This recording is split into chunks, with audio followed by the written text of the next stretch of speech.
Hello students, video शुरू करने से पहले प्लीज चैनल को लाइक, शेयर और सब्सक्राइब जरूर करें। एक इम्पॉर्टेंट इन्फॉर्मेशन, अगर आपको इस वीडियो के नोट्स चाहिए तो डिस्क्रिप्शन बॉक्स में दिया गया डाउनलोड लिंक चेक करें। Thank you. चलिए शुरू करते हैं। इस वीडियो में हम पढ़ेंगे MPSE 4 social and political thought in modern India के प्रीवियस ईयर क्वेश्चन और most important questions with answers. ये क्वेश्चंस आपके एग्जाम के लिए बहुत इंपॉर्टेंट है। अगर आपने ये अच्छे से कर लिए तो एग्जाम निकलना पक्का है।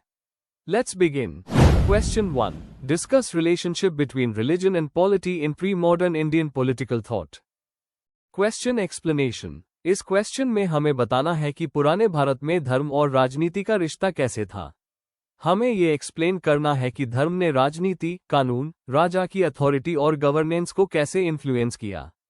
साथ ही एंशंट और मिडीवल पीरियड के एग्जाम्पल्स भी देने हैं। Answer. Introduction. Pre modern Bharat में धर्म और राजनीति एक दूसरे से जुदा हुआ था।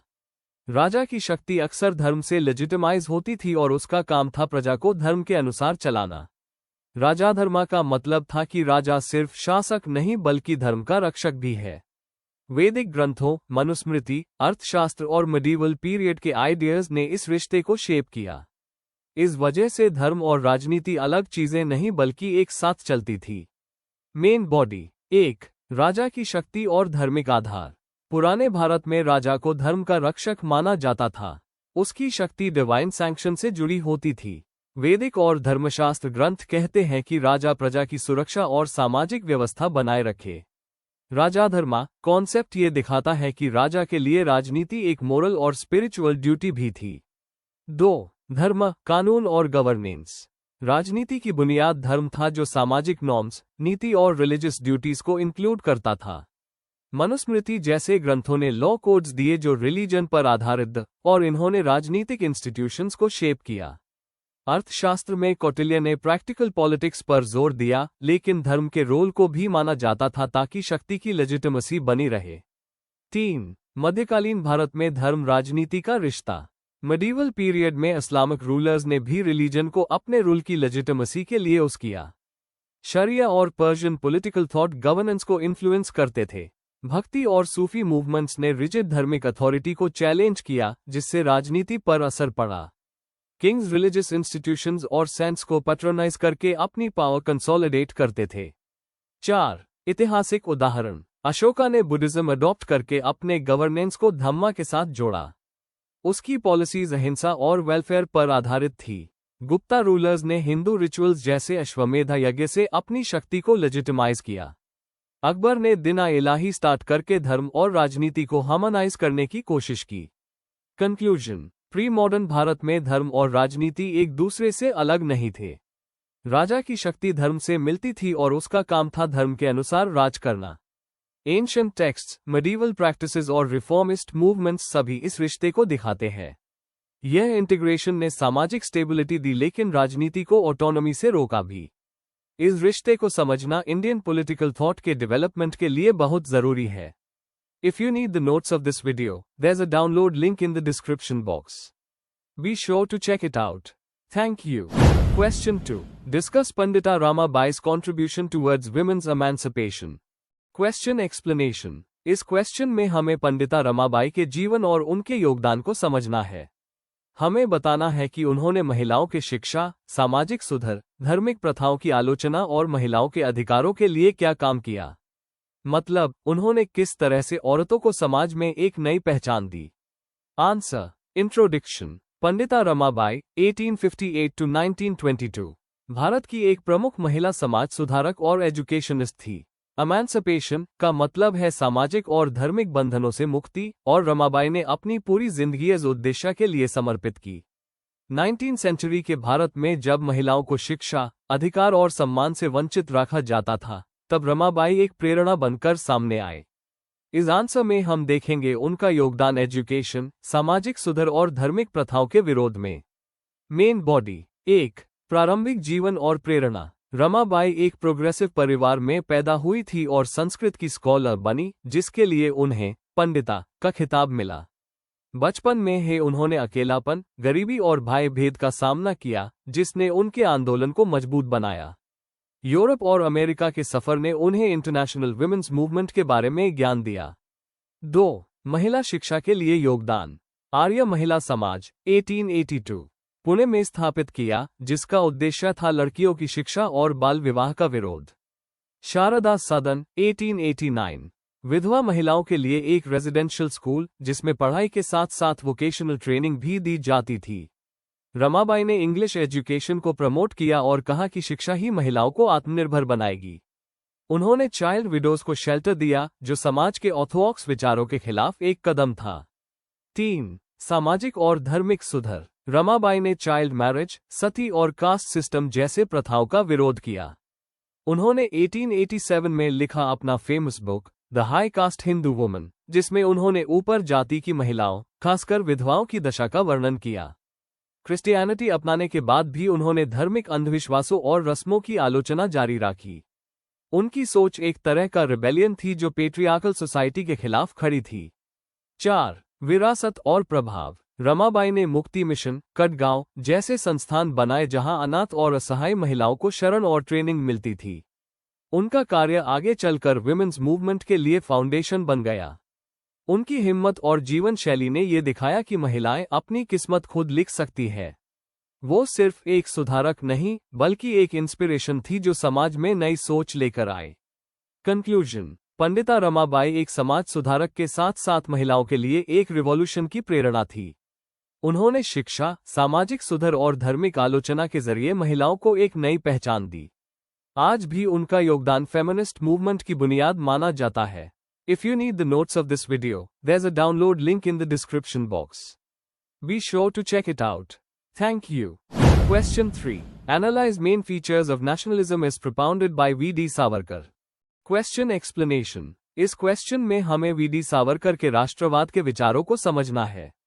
हमें बताना है कि उन्होंने नेशनलिज्म को कैसे डिफाइन किया, उसके मेन फीचर्स क्या थे, और इसका भारत के राजनीतिक विचार पर क्या असर पड़ा। Answer. Introduction. Vinayak Damodar Savarkar 1883 to 1966 एक क्रांतिकारी, समाज सुधारक और राजनीतिक विचारक थे, जिन्होंने एक अलग तरह का राष्ट्रवाद सामने रखा। उनका नेशनलिज्म हिंदुत्व के कॉन्सेप्ट पर आधारित था, जो उन्होंने अपनी किताब एसेंशियल्स ऑफ हिंदुत्व 1923 में समझाया।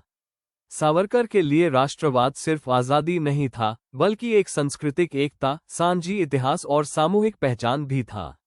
इस जवाब में हम उनके राष्ट्रवाद के मुख्य फीचर्स को डिस्कस करेंगे। Main body. 1. सावरकर के नेशनलिज्म का आधार। सावरकर ने राष्ट्र को भूमि, टेरिटरी, जाति, रेस और संस्कृति, कल्चर के संगम के रूप में देखा। उनके लिए भारत हिंदुओं की पितृभूमि और पुण्यभूमि दोनों थी। उनका राष्ट्रवाद ऐतिहासिक गौरव और पुराने सभ्यता की शान पर आधारित था। एनालिसिस। ये नेशनलिज्म संस्कृति और परंपरा पर टिका हुआ था, जो भारत को एक अलग पहचान देता था।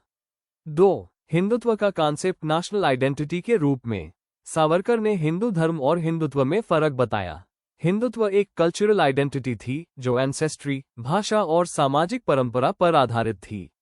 उनके हिसाब से जो भारत को पितृभूमि और पुण्यभूमि मानते हैं, वही हिंदू राष्ट्र के हिस्से है।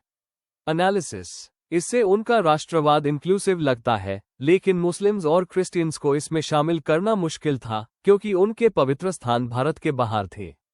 3. राजनीतिक फीचर्स। सावरकर एक मिलिटेंट नेशनलिज्म को प्रमोट करते थे। उन्होंने गांधी जी के अहिंसा के विचार को रिजेक्ट करके शास्त्रों के जरिए आजादी की बात की। विकास के लिए उन्होंने साइंस, इंडस्ट्री और मॉडर्नाइजेशन को जरूरी माना। एनालिसिस। उनका नेशनलिज्म JYAADA अग्रेसिव और प्रैग्मेटिक था, जिसमें स्वराज के साथ हिंदू एकता पर भी जोर दिया गया। 4. आलोचना और विरासत। आलोचक कहते हैं कि उनका राष्ट्रवाद एक्सक्लूजनरी था, क्योंकि मुस्लिम्स और क्रिश्चियंस को उसमें पूरा स्थान नहीं मिला। लेकिन संस्कृति के गौरव और आत्मविश्वास पर उनका जोर राष्ट्रीय आंदोलन को मजबूत बनाता था। हिंदू महासभा और बाद में RSS ने उनके विचारों से प्रेरणा ली।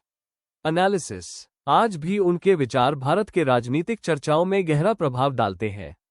कंक्लूजन। अंत में, सावरकर का नेशनलिज्म सांस्कृतिक एकता, सांझे इतिहास और हिंदुत्व के कॉन्सेप्ट पर आधारित था। उनके विचार इंक्लूसिव होने के बजाय थोड़े एक्सक्लूजनरी थे, लेकिन राष्ट्रवाद की चर्चा में उनका योगदान बहुत महत्वपूर्ण रहा। आज भी उनका प्रभाव राजनीति में दिखाई देता है। If you need the notes of this video, there's a download link in the description box. Be sure to check it out. Thank you. Question 4. Compare and contrast political ideas of Raja Ram Mohan Roy and Jyotiba Phule. Question explanation. इस question में हमें राजा राम मोहन रॉय और ज्योतिबा फूले के political ideas को समझना है। दोनों के रिफॉर्मिस्ट विचार, उनके योगदान और दोनों के अप्रोच का कंपैरिजन और डिफरेंस बताना है। स्पेशली धर्म, समाज, कास्ट, महिलाओं और रिफॉर्म्स के बारे में लिखना है। Answer. Introduction. Raja Ram Mohan Roy 1772 to 1833 और Jyotiba Phule 1827 to 1890 19th century के 2 महान समाज सुधारक थे। दोनों ने सामाजिक न्याय के लिए काम किया, लेकिन उनके फोकस और मेथड्स अलग थे। रॉय को फादर ऑफ मॉडर्न इंडिया कहा जाता है क्योंकि उन्होंने सती और पर्डर जैसे ईवल प्रैक्टिसेस के खिलाफ लड़ाई की और मॉडर्न एजुकेशन प्रमोट की। फूले कास्ट सिस्टम के तीखे क्रिटिक दी और उन्होंने महिलाओं के अधिकार के लिए काम किया। इस आंसर में हम दोनों के विचारों का कंपैरिजन और कॉन्ट्रास्ट करेंगे। Main body. 1. सोशल रिफॉर्म के विचार। राजा राम मोहन रॉय, उन्होंने सती, चाइल्ड मैरिज और पर्दा के खिलाफ आवाज उठाई। उनकी सोच थी कि हिंदू समाज को अंदर से रिफॉर्म किया जा सकता है, धीरे धीरे बदलाव लाकर। ज्योतिबा फूले, उनका मेन फोकस कास्ट सिस्टम और महिलाओं की स्थिति थी। उन्होंने ब्राह्मणिकल डोमिनेंस और इनइक्वालिटी के खिलाफ डायरेक्ट स्ट्रगल की। कंपैरिजन। रॉय के रिफॉर्म्स ज्यादा एलिट और अर्बन क्लास के लिए थे, जबकि फूले ने रूरल पुअर और लोअर कास्ट के लिए काम किया। 2. शिक्षा के बारे में विचार। राजा राम मोहन रॉय, उन्होंने वेस्टर्न एजुकेशन और साइंस, रैशनल थिंकिंग को प्रमोट किया। उनका विश्वास था कि मॉडर्न एजुकेशन सुपरस्टिशन तोड़कर प्रोग्रेस लाएगी। ज्योतिबा फूले, उन्होंने लोअर कास्ट बच्चों और महिलाओं के लिए स्कूल्स खोले। उनके लिए शिक्षा कास्ट इनइक्वालिटी तोड़ने का सबसे बड़ा हथियार थी। कंपैरिजन। दोनों एजुकेशन को इम्पोर्टेंट मानते थे, लेकिन रॉय के लिए एजुकेशन मॉडर्नाइजेशन का टूल था और फूले के लिए सोशल लिबरेशन का वेपन। 3. धर्म और कास्ट के बारे में विचार। राजा राम मोहन रॉय, उन्होंने ब्राह्मो समाज बनाया और मोनोथियज्म को प्रमोट किया। आइडल वर्शिप के अगेंस्ट लेकिन कास्ट सिस्टम के खिलाफ डायरेक्टली खड़े नहीं हुए। ज्योतिबा फूले, उन्होंने ब्राह्मणिकल हिंदुइज्म को पूरी तरह रिजेक्ट किया। अपनी किताब गुलामगिरी में उन्होंने कास्ट इनइक्वालिटी को एक्सपोज किया। उनका सपना एक एगैलिटेरियन समाज बनाना था। कंपैरिजन। रॉय ने धर्म को अंदर से रिफॉर्म करना चाहा, जबकि फूले ने धर्म के ऑर्थोडॉक्स सिस्टम को रिजेक्ट कर दिया। 4. पॉलिटिकल आइडियाज और भारत का विजन। राजा राम मोहन रॉय, उन्होंने constitutional reforms, freedom of press और इंडियंस को एडमिनिस्ट्रेशन में जगह देने की डिमांड की। उनकी सोच लिबरल थी और एनलाइटनमेंट आइडियाज से प्रभावित थी। ज्योतिबा फूले, उनका विजन रेडिकल था। उन्होंने लोअर कास्ट्स और महिलाओं के राइट्स के लिए स्ट्रगल किया। उनका मानना था कि जब तक कास्ट खत्म नहीं होती, तब तक पॉलिटिकल फ्रीडम बेकार है। कंपैरिजन। रॉय की पॉलिटिकल सोच लिबरल और मॉडरेट थी, जबकि फूले की सोच रेडिकल और रेवोल्यूशनरी थी। कंक्लूजन। आखिर में राजा राम मोहन रॉय और ज्योतिबा फूले दोनों ही इंपॉर्टेंट रिफॉर्मर्स थे, लेकिन उनका अप्रोच अलग था। रॉय ने मॉडर्न रिफॉर्म्स और धार्मिक सुधार पर ध्यान दिया, जबकि फूले ने कास्ट और महिलाओं के अधिकारों पर फोकस किया। दोनों के विचार मिलकर भारत के सामाजिक और राजनीतिक बदलाव को समझने में हेल्प करते हैं। एक तरफ रॉय लिबरल रिफॉर्मिस्ट, दूसरी तरफ फूले रेडिकल सोशल जस्टिस के चैंपियन थे। If you need the notes of this video, there's a download link in the description box. Be sure to check it out. Thank you. Question 5. Describe Muhammad Ali Jinnah's role in Muslim League and two-nation theory. Question explanation. इस question में हमें जिन्नाह का role explain करना है, मुस्लिम league के अंदर और उनकी टू नेशन थियरी को समझना है। मतलब हमें बताना है कि उन्होंने मुस्लिम लीग को कैसे लीड किया, उनके पॉलिटिकल स्टेप्स क्या थे, और उनका 2 अलग देशों का थियरी इंडिया के पार्टीशन तक कैसे पहुंचा। Answer. Introduction. Mohammad Ali Jinnah 1876 to 1948 modern Bharat के सबसे इंपॉर्टेंट पॉलिटिकल लीडर्स में से एक थे। शुरू में वो इंडियन नेशनल कांग्रेस के सदस्य थे और हिंदू मुस्लिम यूनिटी के लिए काम करते थे, लेकिन बाद में उन्होंने all India Muslim league join की और उसके मुख्य नेता बन गए। मुस्लिम लीग ने मुस्लिम पहचान और उनके अधिकारों को एक अलग पॉलिटिकल प्लेटफॉर्म पर उठाया। जिन्नाह ने टू नेशन थियरी को सामने रखा जो कहती थी कि हिंदूज और मुस्लिम्स अलग अलग कौमें हैं और उनको अलग राष्ट्र चाहिए। इसी थियरी ने पाकिस्तान की बुनियाद रखी। Main body 1. Early political career और मुस्लिम लीग ज्वाइन करना। जिन्नाह ने अपनी पॉलिटिकल जर्नी कांग्रेस से शुरू की थी जहां उन्हें ambassador of Hindu Muslim unity कहा जाता था, लेकिन अलग इलेक्टोरेट और मुस्लिम रिप्रेजेंटेशन पर डिफरेंसेस की वजह से उन्होंने 1913 में मुस्लिम लीग ज्वाइन कर ली। यहां से उनका फोकस मुस्लिम पॉलिटिकल राइट्स पर ज्यादा हो गया। 2. मुस्लिम लीग में जिन्नाह का लीडरशिप रोल। जिन्नाह ने मुस्लिम लीग को एक स्ट्रॉन्ग मास पॉलिटिकल पार्टी बनाया। 1935 के गवर्नमेंट ऑफ इंडिया एक्ट और 1937 के इलेक्शंस के बाद क्लियर हो गया कि मुस्लिम्स को एक मजबूत पार्टी की जरूरत है।